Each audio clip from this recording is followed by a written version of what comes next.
तो चलिए सीधा आपको सुनवाते हैं मुख्यमंत्री योगी आदित्यनाथ क्या कुछ कह रहे हैं। आबादी महिलाओं के लिए और गरीबों के लिए नई स्कीम, नई योजनाएं प्रारंभ हो, युवाओं के एम्प्लॉयमेंट के लिए, उनकी स्किलिंग के लिए, अन्नदाता किसानों के लिए कोई नई योजना घोषित हो सके, गरीबों के कल्याण के लिए कुछ नए कार्यक्रम आगे बढ़ सकें और महिलाओं के सम्मान और उनके स्वावलंबन के लिए भी कुछ अतिरिक्त प्रयास आगे बढ़ें। इसके लिए हम लोग 59,000 करोड़ रुपए से अधिक की अनुपूरक बजट को भी लेकर के आए थे, जिनके लिए इन सभी मदों में धनराशि की व्यवस्था भी थी। नई योजनाओं को घोषित करने के लिए चर्चा विधानसभा में हो सके, इसके लिए उन कार्यक्रमों के साथ हम लोग आए थे। लेकिन समाजवादी पार्टी के नकारात्मक रवैये के कारण युवाओं के मुद्दे पर, अन्नदाता किसानों के मुद्दे पर, महिलाओं के स्वावलंबन के मुद्दे पर या गरीबों के लिए बनने वाली वेलफेयर की अन्य स्कीमों के मुद्दे पर सदन में समाजवादी पार्टी ने कोई चर्चा नहीं होने दी। इनका ये आचरण असंवैधानिक भी है, युवा विरोधी है, किसान विरोधी है, महिला विरोधी है और गरीब विरोधी भी है। 59,000 करोड़ रुपए से अधिक का अनुपूरक बजट इन नई मांगों के साथ साथ प्रदेश के इंफ्रास्ट्रक्चर की स्ट्रेंथनिंग के लिए, एक्सप्रेस वे के नेटवर्क को और बेहतर बनाने के लिए जो माननीय जनप्रतिनिधियों ने डिमांड की थी, उसके लिए भी धनराशि का प्रावधान किया है। हमने प्रदेश के अंदर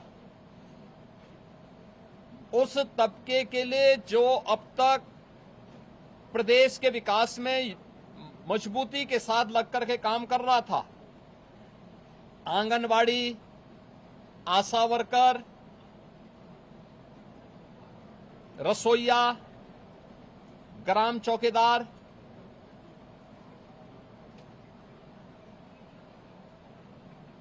आपके कोटेदार, इन सब के साथ साथ उस हरेक तबके को छूने का प्रयास किया था जिनके मानदेय बढ़ने हैं। निराश्रित महिला पेंशन, वृद्धावस्था पेंशन, दिव्यांगजन पेंशन में भी वृद्धि हो, चर्चा हो। जो लोग अब तक इन योजनाओं से जुड़ नहीं पाए थे, उन लोगों को जोड़ने का प्रावधान हो। इन सब पे सदन में चर्चा हो। लेकिन समाजवादी पार्टी का नकारात्मक रवैया सदन में और माननीय सदस्यों के द्वारा उठाए जाने वाले इन महत्वपूर्ण मांगों को मजबूती के साथ आगे बढ़ा सके, इसमें रुकावट बनी। लेकिन उस सब के बावजूद विधानसभा ने सप्लीमेंट्री डिमांड को पारित किया है और पारित करने के साथ ही बहुत शीघ्र इन सभी तबके के लिए, मैंने जो कल भी कहा था कि उत्तर प्रदेश सरकार ने आउटसोर्सिंग कमीशन का गठन कर दिया है। एक न्यूनतम मानदेय हर एक आउटसोर्सिंग कर्मी को प्राप्त हो और उसको हर प्रकार की सामाजिक सुरक्षा की गारंटी भी प्राप्त हो, उसको हम अगले बहुत शीघ्र उसको आगे बढ़ाने जा रहे हैं। उसके लिए धनराशि की व्यवस्था हमने बजट में कर दी है। आंगनवाड़ी, आशा वर्कर, रसोईया, ग्राम चौकीदार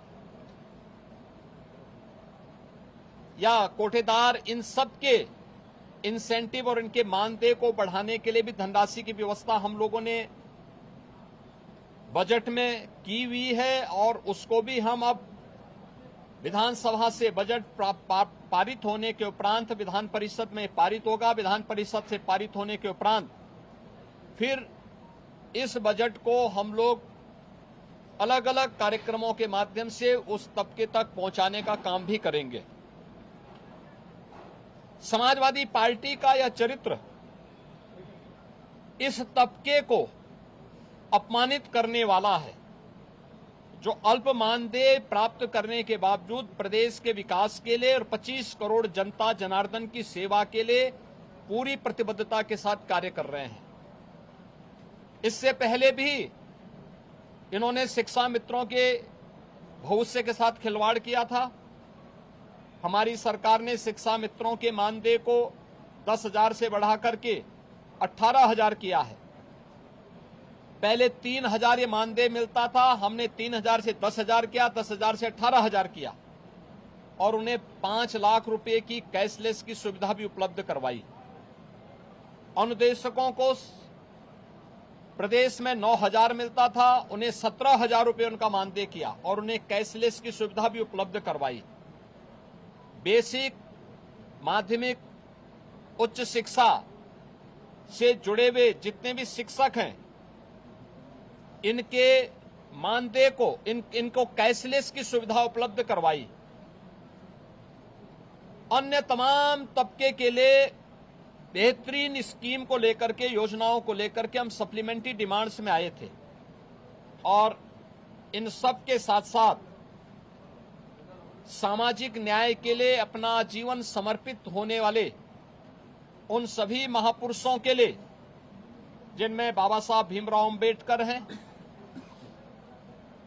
जिनमें महर्षि वाल्मीकि जी हैं, संत शिरोमणि सदगुरु रविदास जी महाराज हैं, सामाजिक न्याय के पुरोधा के रूप में और महिला शिक्षा का पुरजोर समर्थन करने वाले संत ज्योतिबा फुले हैं, साहू जी महाराज हैं। इन सभी लोक माता अहिल्याबाई होलकर जी हैं।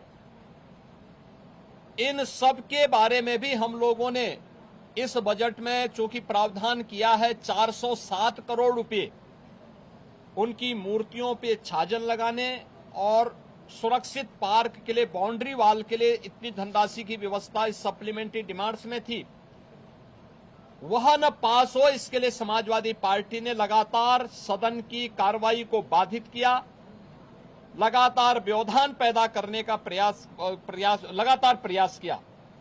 लेकिन इनके व्यवधान के बावजूद सप्लीमेंट्री डिमांड्स विधानसभा से पारित हुई है।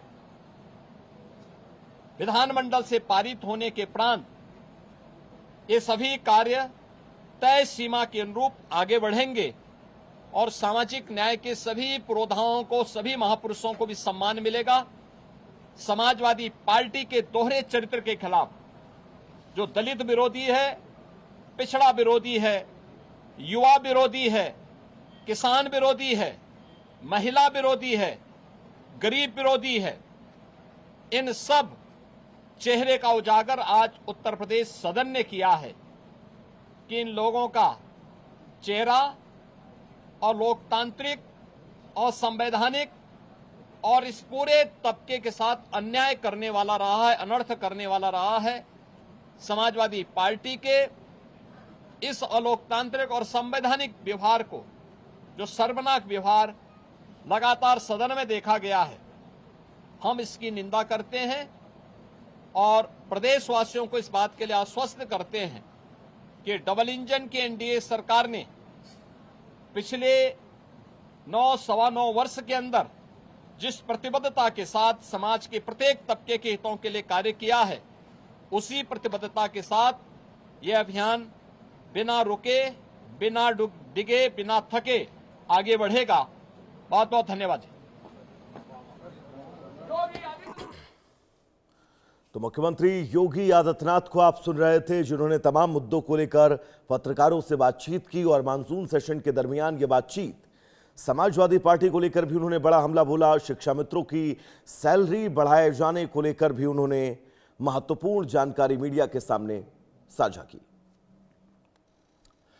चलिए इस बीच आगे बढ़ेंगे। बड़ी खबर आपको बता दें, चीन ने JL-1 मिसाइल का परीक्षण किया है। Air launch nuclear ballistic missile है JL-1।